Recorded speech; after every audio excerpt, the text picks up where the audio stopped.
We are now starting to see pressure on President Joe Biden to pardon Donald Trump. I think this is a very bad idea, and I'll tell you why.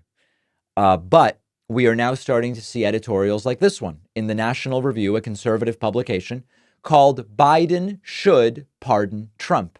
The article is written by Mark Antonio Wright, and the article argues that for the good of the country, for unity, for healing, for all of these different reasons, Joe Biden should pardon Donald Trump, especially since Trump might just end up pardoning himself. I think that this is a very bad idea, and I'm encouraging Joe Biden not to do it. First of all, when Gerald Ford pardoned Richard Nixon, it was harmful. Nixon was getting special treatment. It damaged trust in government. Ford's pardon prevented Richard Nixon from facing a trial, which is rightly seen as an injustice.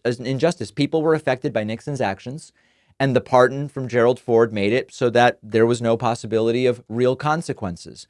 Pardons of powerful figures can undermine public faith that there is equal justice under the law. We all know there really isn't, but you only make that more stark and obvious when you pardon someone like Trump or like Nixon. When leaders are pardoned, it signals that they are above the law, which to a degree Trump believes himself to be.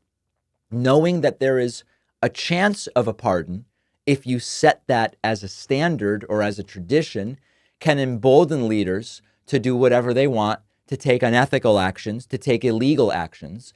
And even though they love to say it would generate unity, it would turn down the temperature, that is absolutely not the case. If Biden now came out and pardoned Trump after everything Trump's put the country through, it will be justice denied. It will anger a huge portion of the country. And the right decision here is not to pardon Trump. Reinforce the idea that no one should be exempt from legal consequences. Now, of course, functionally speaking, Trump is exempt from legal consequences. The federal cases against Trump are going to be wound down, as we talked about yesterday.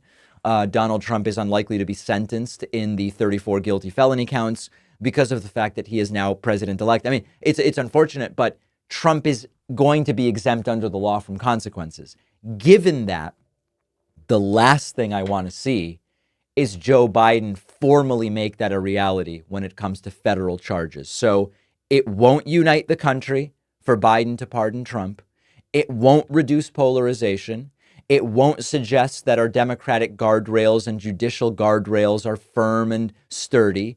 It will do all bad things. Ford was wrong to pardon Nixon. Biden would be wrong to pardon Trump.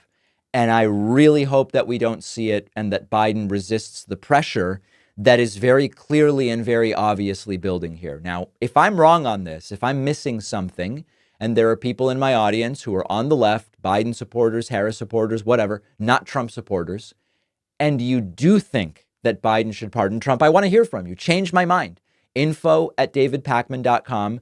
I don't see it. I don't want to see it, but I will welcome good arguments to the effect that it should be something that happens. Let me know. In a recent interview before the election, Trump said that he didn't think his supporters would cause problems after the election, but that the left would, saying the left is the enemy from within and might be needed to be handled by the National Guard. The Washington Times reported this interview with the headline, "Trump says no chaos from his supporters this election day," which totally whitewashes and sanewashes what Trump actually said. Luckily, we have Ground News, the app and website that provides context on every story. Like for this Trump interview, Ground News provides more context. Like Trump's defense secretary said, we should believe Trump when he says he wants to use the military against Americans, because that's what he wanted to do during the unrest in the summer of 2020. That's why Ground News is so valuable. Our sponsor, Ground News, is an independent, nonpartisan news analysis tool dedicated to exposing the hidden agendas that influence the news you consume. Ground News has features designed to expose the narratives that circulate in biased media bubbles, and it'll even show you your own media blind spots. We all have them, so that you can understand every story from every angle. Go to ground.news/Pacman to get a massive 50% discount off the same unlimited access Vantage plan that I use. The link is in the description or scan the QR code.